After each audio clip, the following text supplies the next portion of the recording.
Hey everyone, Brendan Snyder here. How are you? Thank you so much for joining me and welcome to another episode of New Music Finds. So this is where I like to collect together all the different albums and things that I've purchased over the past week and present it to you. And I get them from different places like my local record stores, but also online retail like Amazon, eBay, and more. This past week or two, I've actually been off. I've been on vacation, so I've hit up a lot of record stores. I've also had a lot of time to do music research. I ended up picking up 29 different things here, so we got a lot to cover. Stick around for that. But before we get into it, if you're new to my channel and you haven't already hit the subscribe button, please click the button. Also leave a comment, hit like. All those things help support my channel. I would greatly appreciate it.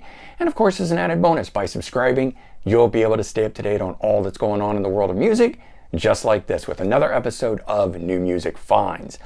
So as I mentioned, I hit up a bunch of record stores. You may have seen the episode of Let's Go to the Record Store that was for Princeton Record Exchange. And if you didn't by chance, I'm going to leave a link in the description. You can check that out. But I had major scores at that kicked off all kinds of different new listening experiences, and it was really cool. It was just, maybe my mind was in the right place, but I found good stuff. It sounded good, and it kicked off new listening experiences and tangents and things of that. So it was a lot of fun. And so we'll start with the CD part, because I did get both CDs and vinyl there. And the first one being Edgar Winter, They Only Come Out at Night. And I know maybe a shock that I didn't own it or have it in my collection. Classic 1972 album, now 50, well, going on 51 years. But at the time of me purchasing it was still 2022, so 50 years old, and of course having the classics Frankenstein and Free Ride on it. And I just never could get into the rest of the album, so I never picked it up, but it was $1.99. I gave it a chance, and it just turned out to be the right thing. And you'll see a little bit later on in this what it kicked off. But we had that turned out to be a surprise. This next one, picking up a Rick Springfield Greatest Hits. I'm actually surprised I did not own one in my collection. I did own Working Class Dog, but I didn't own a Greatest Hits. And so I picked this up, and it just sounded fantastic, and that kicked off me wanting some more Rick Springfield. I was already in the mood and listening to some Honeymoon Suite, so when I found this, The Big Prize, that was cool pickup, their second studio album. And here was one that I just took a chance on. I do have some Golden Earring in my collection, but Prisoner of the Night, 1980 album. Don't know anything off of this. Nothing jumped out at me. I just thought this was a really cool cover, and I thought, let's give it a shot. And if you, again, didn't see the video that I went through on this with the Let's Go to the Record Store, most of these CDs were like $1.99. So I was able to take a chance on them, and then if they just clicked, it was just, even better. Simple Minds, Real Life, 1991. Studio album from them, and this was a surprise too that I didn't have it in my collection. I had to check, and I did not recognize the album cover, but I recognized the back of it, although I think that just had to do with some of the logo type stuff that they would use later on in '93. But I did not have that in the collection, so that was very cool. Patti Smythe, self-titled album. This was the one that had the duet with Don Henley, Sometimes Love Just Ain't Enough. I love her in Scandal. I like her debut solo album, which I think was originally intended to be a Scandal album, but ultimately just came out under her name.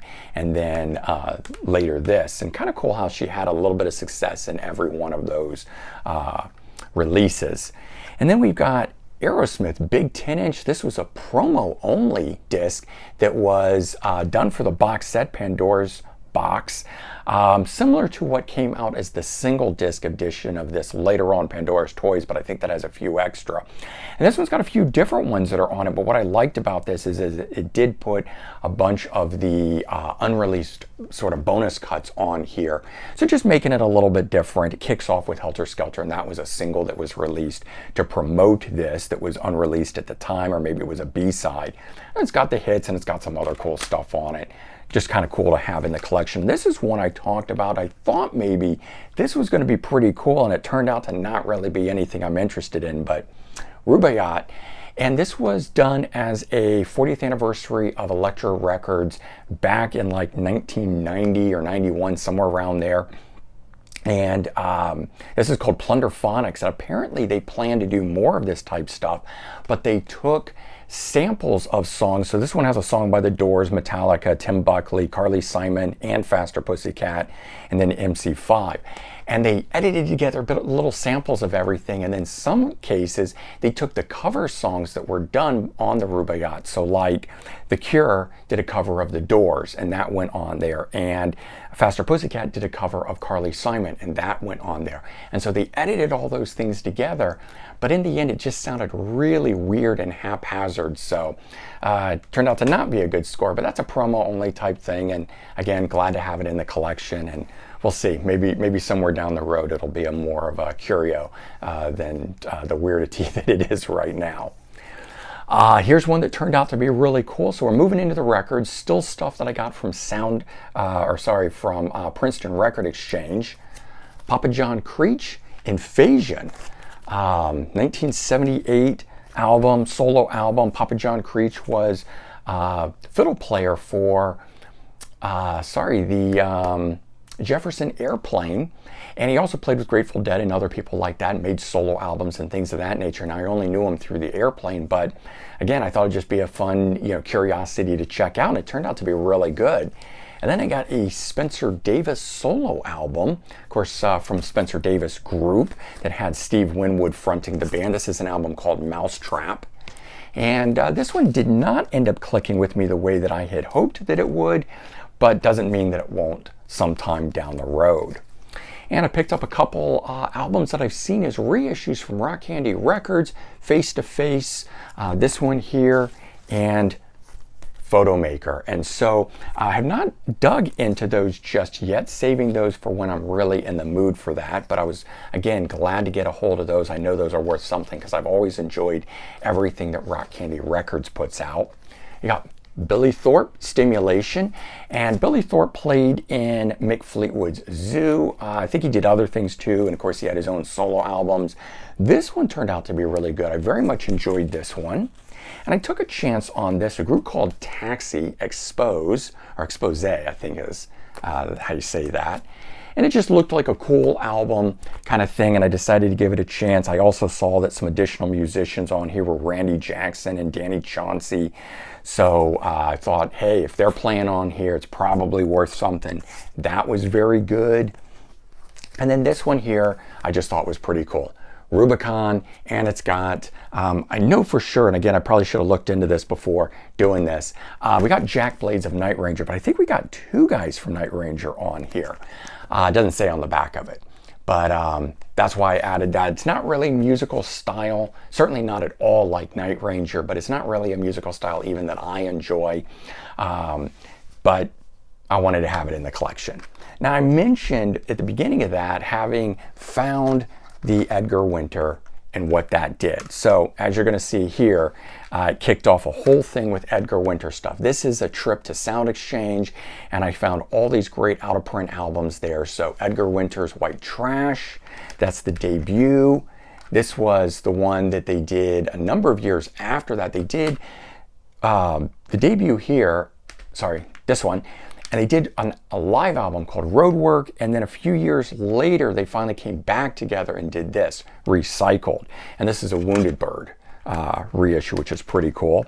The Edgar Winter album, which is also Wounded Bird, and this is kind of cool. It's sort of a disco-y type flavor. Then we have Edgar Winter Standing on a Rock, where he gets back to doing more rock, also a Wounded Bird. I like those reissues. This one was interesting. Mission Earth. All the music and lyrics on here are written by L. Ron Hubbard, a fantasy writer, science fiction writer. And then it's arranged and embellished or, added to by Edgar Winter. But, just a cool, I think this is like 1984, give or take. Can't really see the date on the back of it, but it's Rhino Records. So I knew it had to be something decent. I also picked up a best of. And so I've got that at least. And I mentioned the Papa John Creech, which I wanted to show again here. I ended up picking up a second one, and while I had enjoyed this, and it was kind of more of a curiosity, this one here called Rockfather is actually really quite good as a standalone album all on itself, and I ended up picking this up, and now I'm going to check out some more of his stuff. I kind of just bought this because I wanted some more. I didn't really expect this to like blow me away as it has, but this one turned out to be very good. It's a 1976 album by Papa John Creech, so that was very cool. And then because of the Rick Springfield Greatest Hits, I ended up picking up two more Rick Springfield. Debut from 1972 called Beginnings, and his latest in 2018, The Snake King. Unfortunately, neither one of these really clicked with me. This was a little too 70s, kind of carrying over from the late 60s sound, and this one here just doesn't really have any of that sound that he did in the 80s at all. But again, those will go into the collection, they'll go on the shelf. There will be a time where I will want something more like that. So, as I always say, never get rid of anything, because you never know when that thing is going to be the perfect thing to pull out. All right, and wrapping things up here, I then ordered some stuff off of eBay and Amazon, and so Pseudo Echo, I had gotten this one on vinyl. I think I showed it the week before. This is the album Race from 1989. It's much more of a straight ahead rock album than their synth-laden new wave stuff of the first two albums. But I got this not expecting it to be anything when it was on vinyl, and it blew me away so much I had to get it on CD, just so I didn't have to keep flipping the record over. And I'm really glad that I did. I'm even enjoying it now, just popping it in as a CD, even though I've listened to that record inside and out for the last week. Cutting Crew.